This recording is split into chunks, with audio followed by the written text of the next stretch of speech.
Que le Seigneur nous aide à nous enraciner en lui, à nous accrocher à lui, quoi qu'en soit la tempête, quoi qu'en soit le vent, pour qu'on puisse aller jusqu'au bout. C'est pas facile. Pour sortir de Christ, c'est très, très, très facile.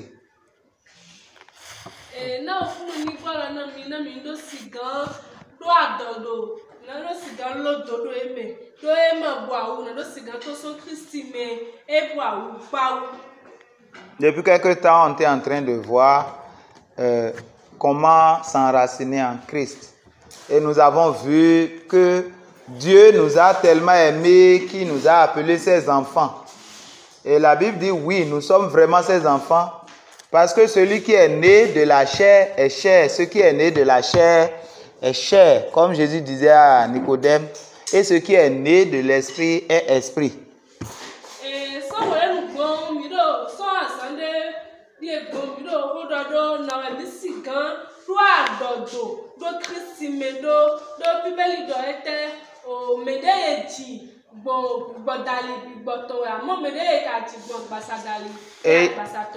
Et il a dit toujours dans Jean 3, là, il disait, si quelqu'un n'est pas né de Dieu d'en haut, s'il n'est pas né de nouveau, il ne peut pas voir le royaume de Dieu. Il ne peut même pas rentrer dans le royaume de Dieu. Voilà.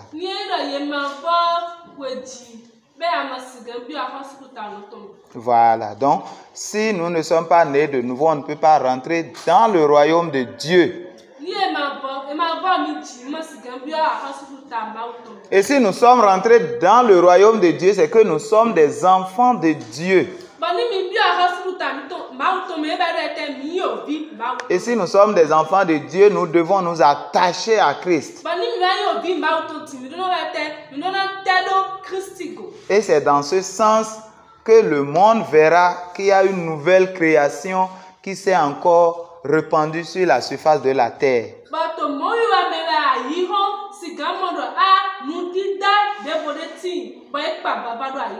Car le monde est rempli de ténèbres. Et Dieu cherche les gens qui vont se ressembler à son Fils pour que la lumière se répande sur la terre.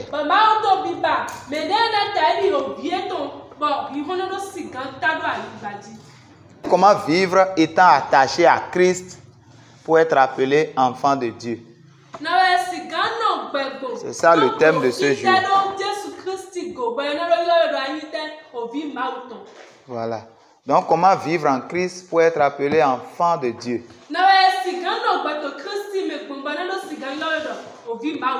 Prions. Père, nous te disons merci. Nous te rendons grâce, nous glorifions ton Saint-Nom. Merci parce que tu nous as tellement aimés et que tu nous as appelés tes enfants. Tu nous as dit nuit et jour à venir vers toi, à t'entendre, à marcher comme toi et à vivre comme toi. Seigneur, viens nous aider ce matin. Amen. Dans le nom de Jésus. Amen. Adonai, le Dieu créateur, l'univers est dans ta main, Seigneur. Éternel est ton nom, Adonai. Adonai, le Dieu créateur, l'univers est dans ta main, Seigneur. Éternel est ton nom, Adonai. Nos mains sont levées, nous voulons t'élever, t'adorer et te célébrer, Adonai. Tu es le Père de tous ceux qui ont le Fils en eux. Tu es Dieu. Tu remplis les cieux, Adonai. Oui, Père, tu es le créateur de tous les hommes. Tu es le créateur de toute la création. Mais tu n'es pas le Père de tout le monde. Tu es le Père de tous ceux qui ont le Fils Jésus-Christ en eux. Merci parce que c'est par grâce, par amour que tu nous as attirés à faire partie de cette famille glorieuse. Que ton nom soit glorifié à jamais. Oui, c'est pour que nous vraiment vivons comme le type de ces gens de nouvelles créations que nous sommes venus au pied de ta croix ce matin pour que tu nous nourrisses, pour que tu nous enseignes, pour que tu nous parles. Aide notre cœur à pouvoir te recevoir. Amen. Dans le nom de Jésus. Amen. Toute oreille bouchée, Seigneur, débouche-les en nous au nom de Jésus. Et tout souci qui a envahi notre cœur et qui peut empêcher l'entendement de ta parole, Seigneur, dégage-les de notre vie au nom de Jésus. Fais en telle sorte qu'en t'entendant, qu'on puisse te comprendre. Dans le nom de Jésus-Christ. Il y a un logiciel qui transforme ta parole en révélation. Permets que ce logiciel se mette en application au nom de Jésus.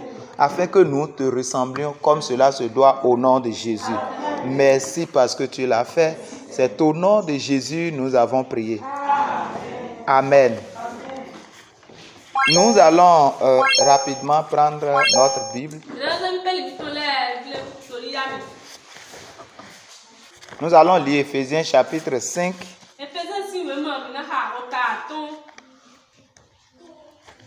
À partir de 1. Nous allons lire dans Parole de vie. C'est en français terre à terre. Vous êtes les enfants que Dieu aime. Eh bien, imitez-le. Vivez dans l'amour comme le Christ. Il nous a aimés et il a donné sa vie pour nous. Comme une offrande et un sacrifice agréable à Dieu.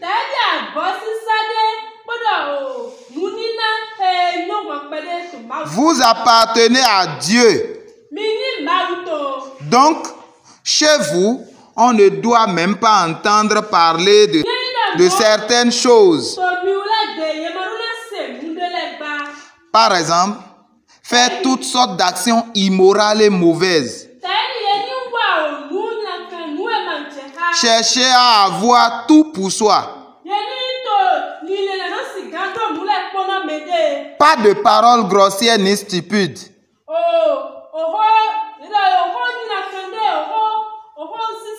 Ni sales. Cela ne se fait pas. Mais quand vous parlez, faites-le plutôt pour remercier Dieu.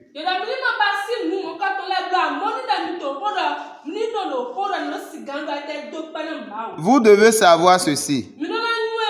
Ceux qui mènent une vie immorale ou mauvaise ne participeront pas au royaume de Christ et de Dieu.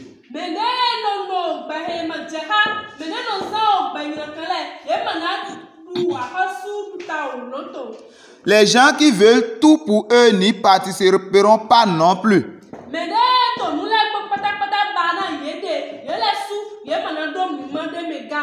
En effet, tout vouloir pour soi, c'est une façon d'adorer les faux dieux.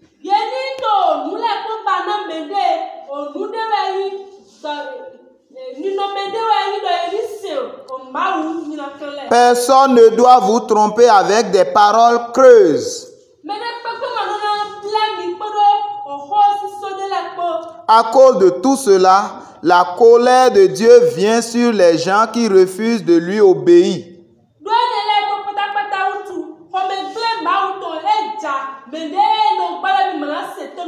Ne faites donc pas comme eux. Oui. Ah, je suis au verset 8. Oui. Avant, vous étiez dans la nuit, c'est-à-dire les ténèbres, mais maintenant, étant unis au Seigneur, vous êtes dans la lumière.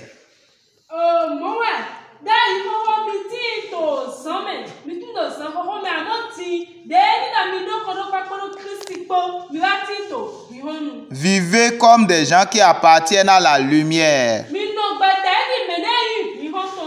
Ce que la lumière produit, c'est toute action bonne, juste et vraie.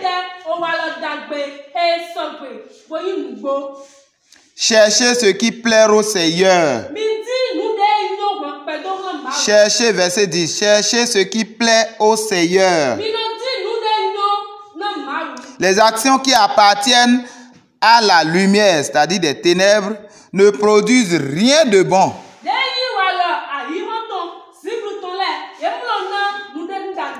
N'y participez pas. Au contraire, dénoncez-les. Dénoncez-les. Il faut les dévoiler. Oui. Ce que ces gens-là font en cachette, on a honte d'en parler. Pourtant, quand on dénonce ce qu'ils font, leurs actions apparaissent en pleine lumière.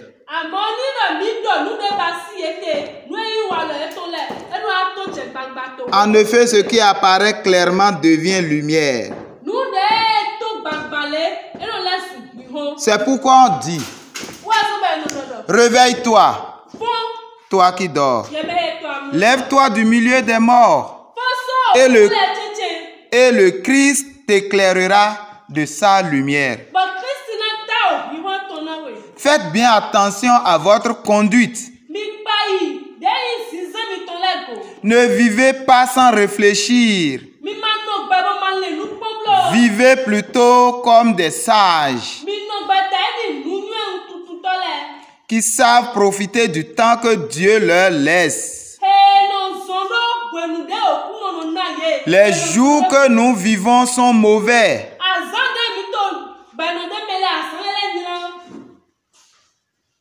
C'est pourquoi ne soyez pas stupides, mais comprenez bien la volonté du Seigneur. Amen. Ne buvez pas trop de vin. La boisson pousse les gens à se détruire. Mais soyez remplis de l'Esprit Saint. Ensemble, dites des psaumes, des hymnes, des cantiques qui viennent de cet esprit.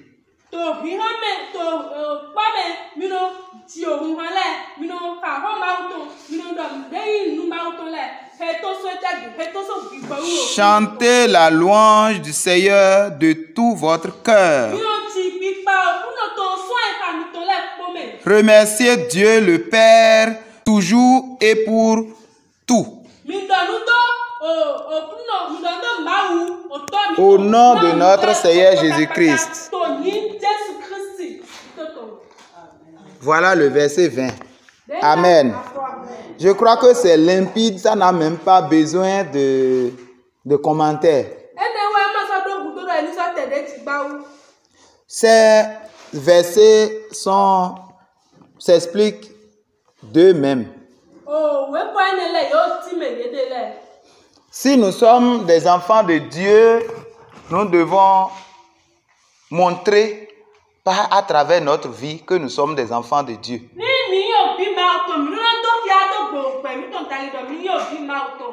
Que ça ne soit pas un slogan ou bien la manière de parler, ou bien moi je suis chrétien, ou bien on porte un nom chrétien, ce qui fait que d'autres nous appellent chrétiens. Mais pour être chrétien, vraiment, il faut vivre comme Christ.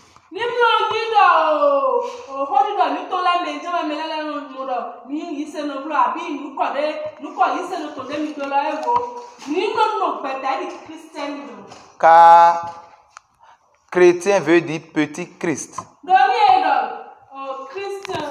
Chrétien. Voilà.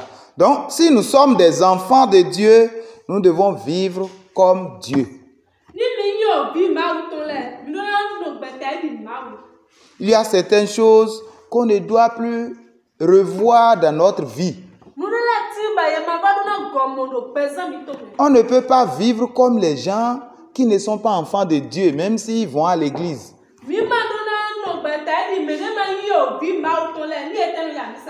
Dans certains passages, il est dit, c'est à cause de, je crois c'est arrivé à la maison, vous pouvez lire ça, 2 Jean chapitre 2, de 1 jusqu'à la fin. Il a dit, c'est à cause d'eux que la voix du Seigneur est insultée. Les gens insultent Dieu, les gens se moquent de Dieu parce qu'ils voient la vie de ceux qui se disent serviteurs ou enfants de Dieu.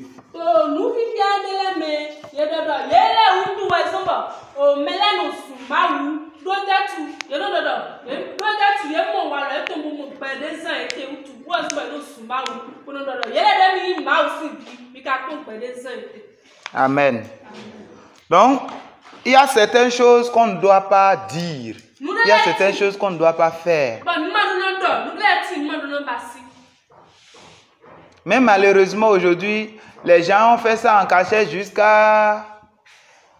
Ils ont commencé par médiatiser, ils ont commencé par prêcher ça sur pupitre. Et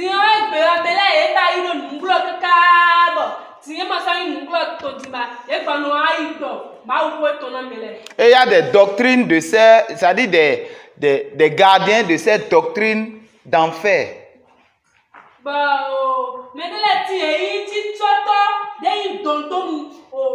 Il y a certains qui disent non, tu ne peux pas préparer la sauce sans goûter, tu veux servir ça aux étrangers. C'est pas possible.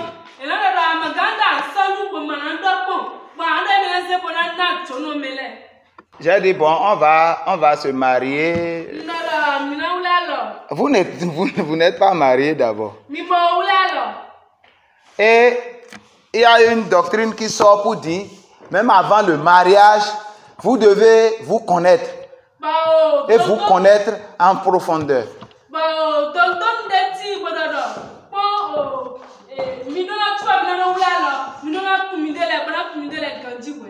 Moi, je n'ai pas lu ça quelque part dans la Bible. Mais c'est la pensée des hommes, la philosophie des hommes. Et lorsqu'on t'amène ces raisonnements, tu vas dire, ah, c'est quand même vrai. Mais c'est trop facile. On n'a pas besoin d'entendre la parole de Dieu avant de faire ça, ou bien? Je ne sais pas si on comprend ça. Hein. Même les gens du monde font ça. La Bible dit, notre corps est le temple du Saint-Esprit. Mais lorsqu'on se jette dedans, et il arrive devant que le mariage n'a plus marché, on fait comment? Voilà qu'on a déjà gâté ce qu'on ne doit pas gâter.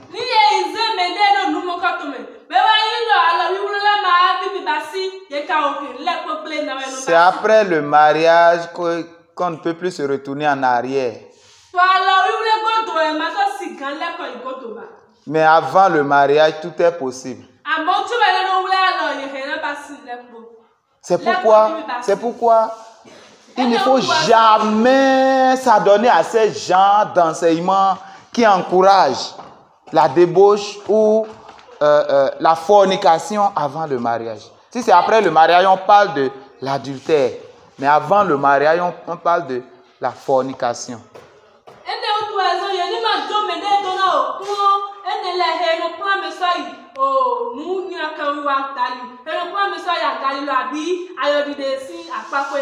Aujourd'hui, les gens font ce qu'on appelle l'homosexualité. Ça veut dire les femmes marient les femmes, les hommes marient les hommes. Comment ça? La Bible a même si la Bible n'avait pas interdit, on va dire, c'est écrit où dans la Bible? Dans l'Ancien Testament là. Avec une interdiction sévère. Si je dis ça, si on doit aller dedans, les gens auront peur. Ça, c'est de la loi dans l'Ancien Testament. Les gens vont dire, non, c'est la loi. Christ est venu pour la grâce. Oui, la grâce aussi a interdit ça. La grâce a interdit ça. Et je vois les pasteurs se marient. Les femmes pasteurs marient, femmes pasteurs. Hommes pasteurs marient. Et le ciel pleure. Le ciel...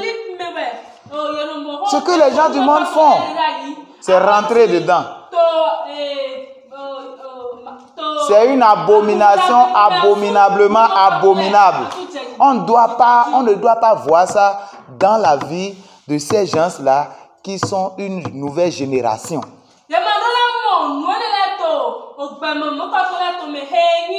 C'est tout ça là que la Bible appelle immoralité.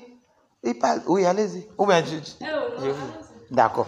Donc la Bible a dit l'immoralité et mauvaise conduite. On ne doit pas voir ça. Ça fait partie. Et on appelle quelque chose la bestialité. Et ça se voit aujourd'hui. Les gens voient ça et ils reproduisent ça dans leur coin.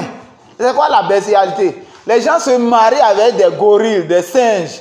Et les animaux font amour avec eux. Comment vous pouvez comprendre ça là? On va dire... Ça aussi, la Bible a interdit ça.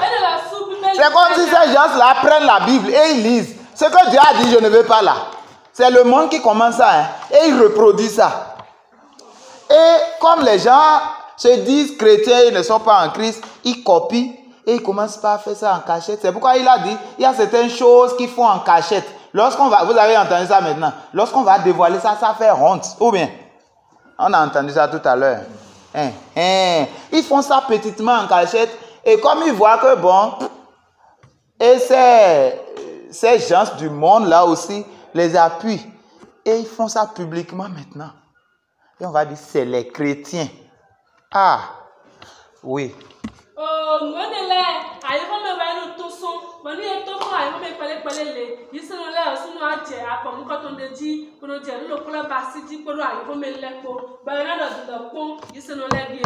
Actuellement, il y a un débat qui court la rue et ça dandine même les églises. C'est quoi? Un chrétien doit se marier à 2, 3, 4, plusieurs femmes. La polygamie.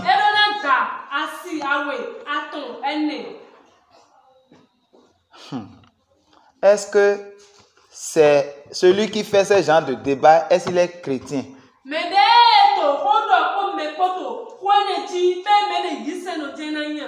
Être en Christ, c'est différent d'aller à l'église. Amen. C'est un débat qui divise et il y a certains qui s'abonnent à ça. Parce qu'ils aiment ça. Regardez, sœur, lorsque quelqu'un, il est cultivateur et sa spécialité, c'est maïs. Lui, il fait de maïs. Et quelqu'un vient, il est en train de vendre engrais. Et il dit, voilà, moi je vends engrais de l'acajou. Qui va acheter? Est-ce que c'est bien qu'il est paysan? Est-ce qu'il va s'intéresser à cette publicité? Non. Mais si quelqu'un cultive maïs, ça ne donnait pas, et il voit quelqu'un qui vend engrais, rapidement il va débourser de l'argent pour l'acheter. Je ne sais pas si on comprend. Ceux qui s'attachent à cette doctrine, c'est parce qu'ils avaient déjà le gène de ça, quoi. Ils voulaient quelque chose qui va les épauler, les engraisser. Et c'est pourquoi on voit aujourd'hui, et ils disent c'est les chrétiens.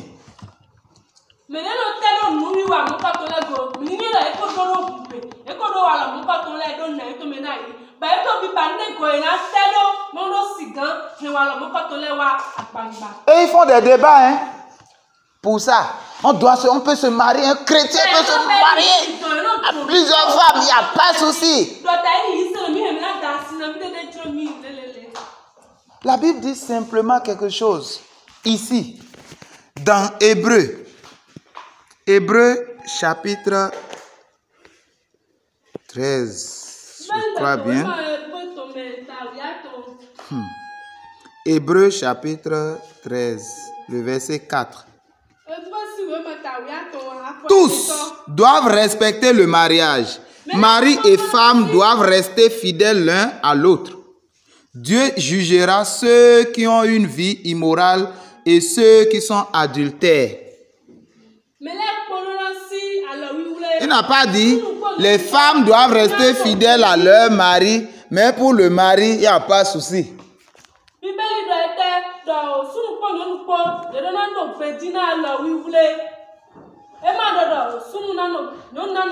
La Bible dit qu'on ne doit pas nous retrouver dans ces genres de choses. Il dit que personne ne vous trompe. Vous vous rappelez, on a lu ça tout à l'heure. Il dit personne ne doit vous tromper au sujet de ces choses. Vivez dans l'amour. Et quand on parle d'amour, c'est qu'on doit avoir de cargaison de pardon.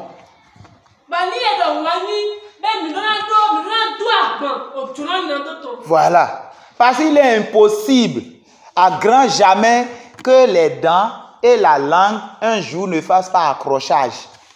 C'est-à-dire se blessent.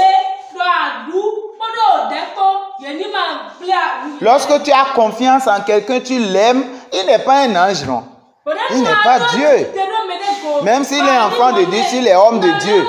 Un jour va venir où il va te blesser dans ton amour propre. Si tu ne t'es pas préparé d'avance, tu risques d'abandonner la foi.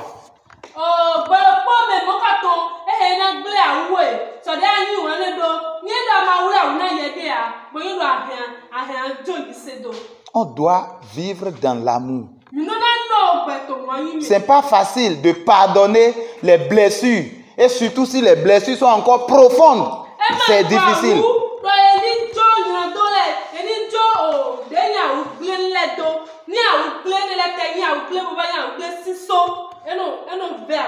C'est pas facile. Il faut que quelqu'un traverse ça pour savoir de quoi on parle.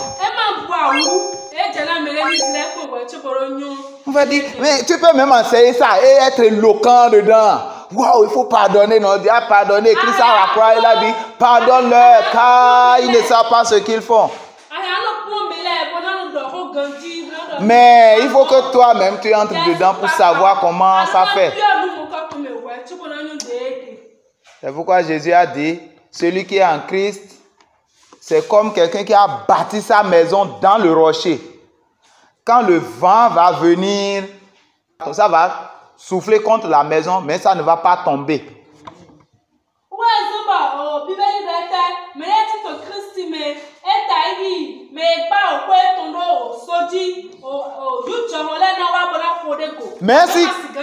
Mais celui qui n'est pas en Christ, qui n'a pas la confiance en Christ, qui dit pardonne-leur car ils ne savent pas ce qu'ils font.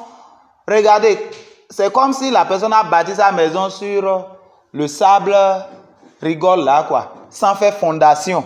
Et quand un petit vent va souffler, ça va faire tomber la maison.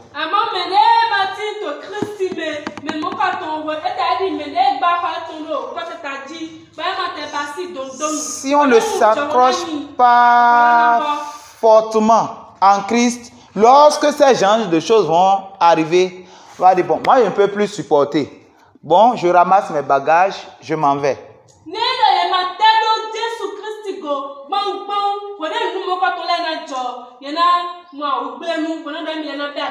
Ou bien je ne veux plus te voir chez moi, quitte devant ma vie.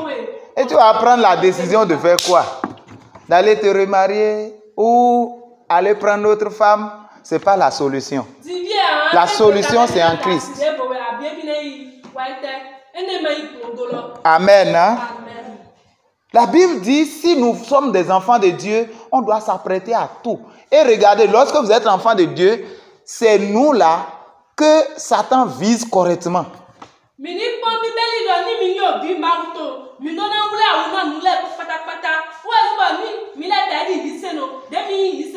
Il va chercher à nous humilier. Ce que les gens du monde font. Et les gens ne parlent pas. Et quand tu fais, on dit, ah, c'est les pasteurs ça. C'est les... Et ils disent qu'ils vont à l'église.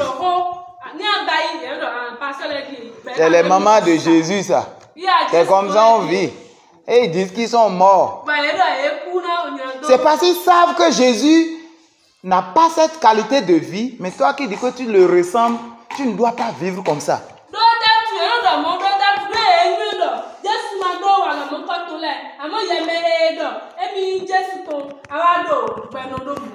Amen. Amen.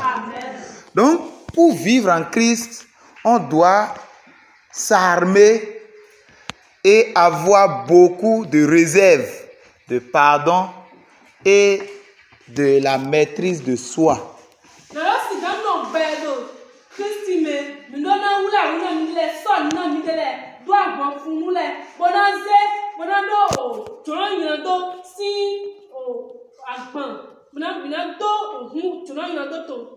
Il dit, faites bien attention à votre conduite. Ne vivez pas sans réfléchir, vivez plutôt comme des sages qui savent profiter du temps que Dieu leur laisse. Les jours que nous vivons sont mauvais. Les jours que nous vivons sont mauvais. Regardez, depuis ce temps-là, il n'y avait pas Android, il n'y avait pas Internet. Il n'y avait pas des choses bizarres qu'on voit sur Facebook, sur YouTube et sur des sites vraiment pas possibles. Depuis ce temps, il a dit, les jours sont mauvais. Rachetez le temps. Mais aujourd'hui, comment on va appeler ça? Allez-y.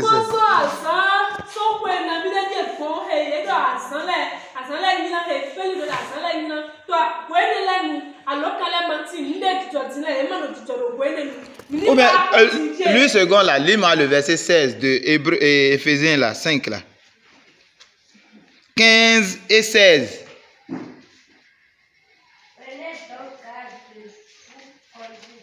De vos conduites.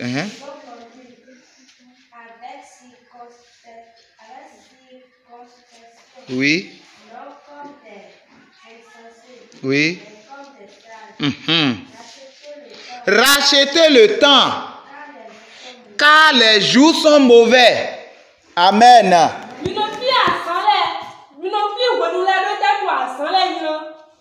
Au jour le jour que Christ, le retour de Christ s'approche, les choses deviennent encore plus difficiles.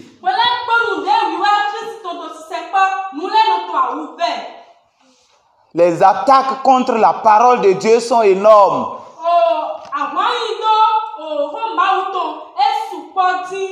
Pour faire sortir les gens de la foi, c'est très facile. Jésus disait avant de partir, si je revenais, est-ce que je vais voir encore la foi sur la terre?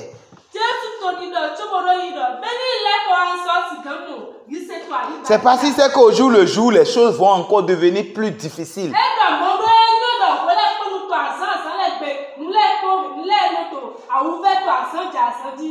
Mais il faut qu'on mette quelque chose dans notre cœur à ne pas oublier. Je suis enfant de Dieu. Et lorsqu'on me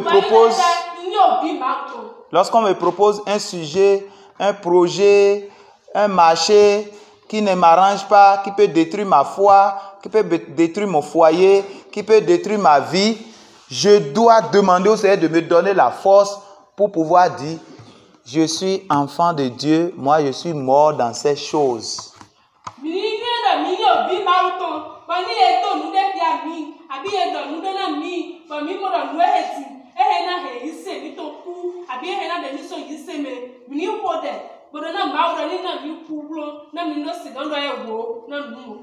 N'aimez point le monde et les choses qui sont dans le monde.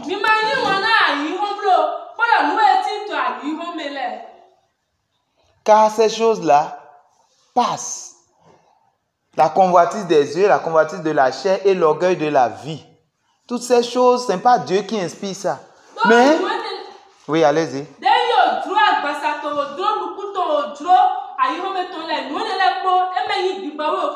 La Bible dit c'est le monde qui nous enseigne ça. Je reprends. La convoitise des yeux. Ce que je vois, ça, je dois l'avoir. Ce que je vois, je dois l'avoir. La convoitise des yeux. La convoitise de la chair. Et l'orgueil de la vie. Amen. C'est le monde qui nous imprime ça. Si nous sommes au milieu du monde, il faudrait qu'on se voie différent. Parce que quand Jésus va venir, il a dit lorsque deux personnes seront en train d'écraser piment, il va enlever une personne et ça va rester l'autre. Deux personnes peuvent être sur le même lit. Madame, messieurs, ou bien il y a quoi? Madame, messieurs, sur le même lit, hein, ils vont venir choper un et laisser l'autre. Ou bien on va venir choper une et l'autre va rester. Et tous ceux qui vont rester, ça serait grave.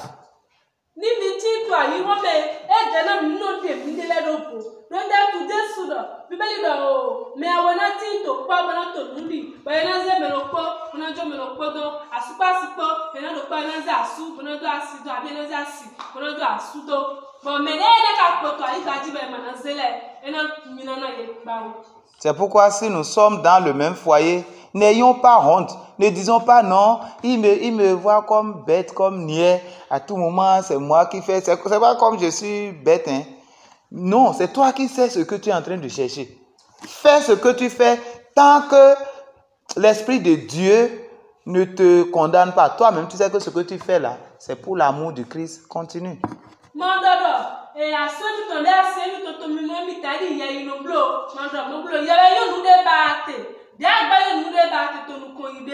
Christ vient bientôt pour enlever ceux en qui son amour continue à résider. Et ceux qui vont rester, ils vont regretter le jour où ils sont nés.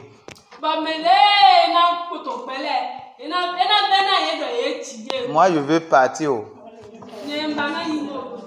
La Bible dit que quand le temps là vient, c'est que les gens vont demander que la mort les prenne pour qu'ils quittent la souffrance là. Mais la mort va dire, on m'a enlevé le pouvoir. Je ne peux plus prendre quelqu'un aujourd'hui.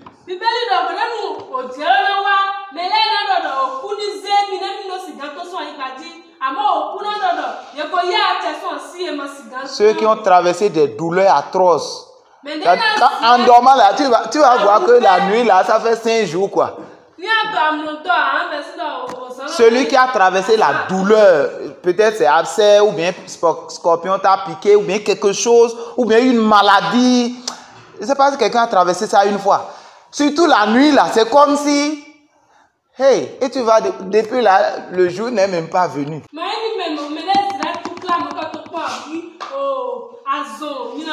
Que Dieu nous aide pour qu'on ne soit pas parmi les gens qui vont rester.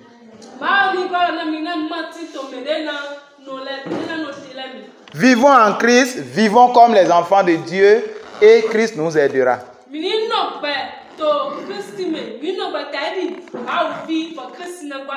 Et pour vivre ça, c'est de s'accrocher à lui, d'être à côté de lui pour dire, Baba, il faut m'impacter. Il faut me contaminer du virus de la sainteté. Amen.